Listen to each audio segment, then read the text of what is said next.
Acer na to, yung Acer oh. Ito kasi may problema kasi itong Acer na to. Kikita mo ka itong Acer na to ganito. Ngayon, ang gagawin ko nito ay magkikreate ako ng USB utility para lagyan ito. Ito ang problema niya.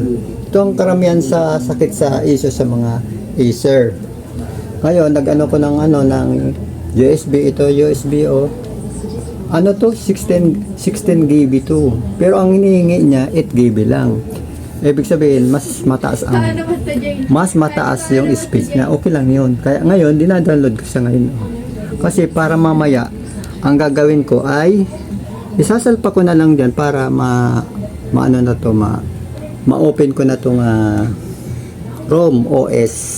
Yan.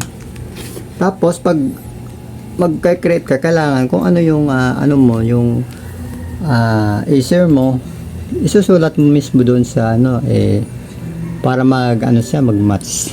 Mga idol. Yan. Mamaya makikita ninyo mga idol kung paano mabuksan tong ganitong klaseng issue ng ganito. Mga idol. Antayin natin pag nagda-download pa lang siya mga idol oh. Downloading pa lang siya mga idol oh, mga idol. Pati mukha ko, liit. Yan. Pag pinag-aralan talaga, matututo ka basta lagi ka nakadikit sa computer. Kung hindi ka marunong, matututo talaga. Kaya, yun lang, kadali ang yung niya, yung ginagamit ko siya kasi yung pinaka-monitor niya ng laptop. Kaya ang nag-extension ako ngayon ng monitor. Dito ko sa monitor ngayon ginagamit. Na ko na mga guys, ito na lumalabas dito sa aking Acer ngayon no. Ito na yon yung ginawa ko. Yon, nakikita nyo yung pag-downloading niya.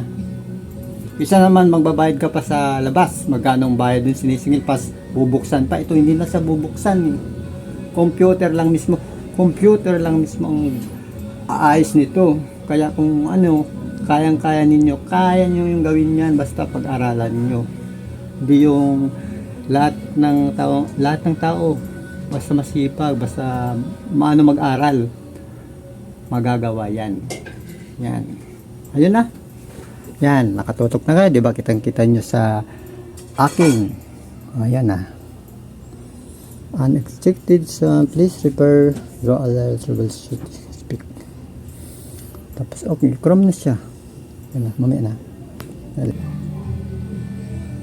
Tapos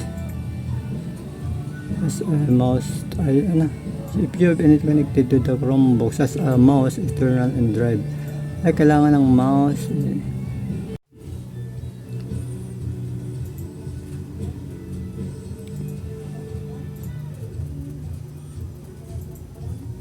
yung USB na yan, recovery yan sa mga Chromebook na yan, hindi ka na pwedeng delete, recovery na yan eh.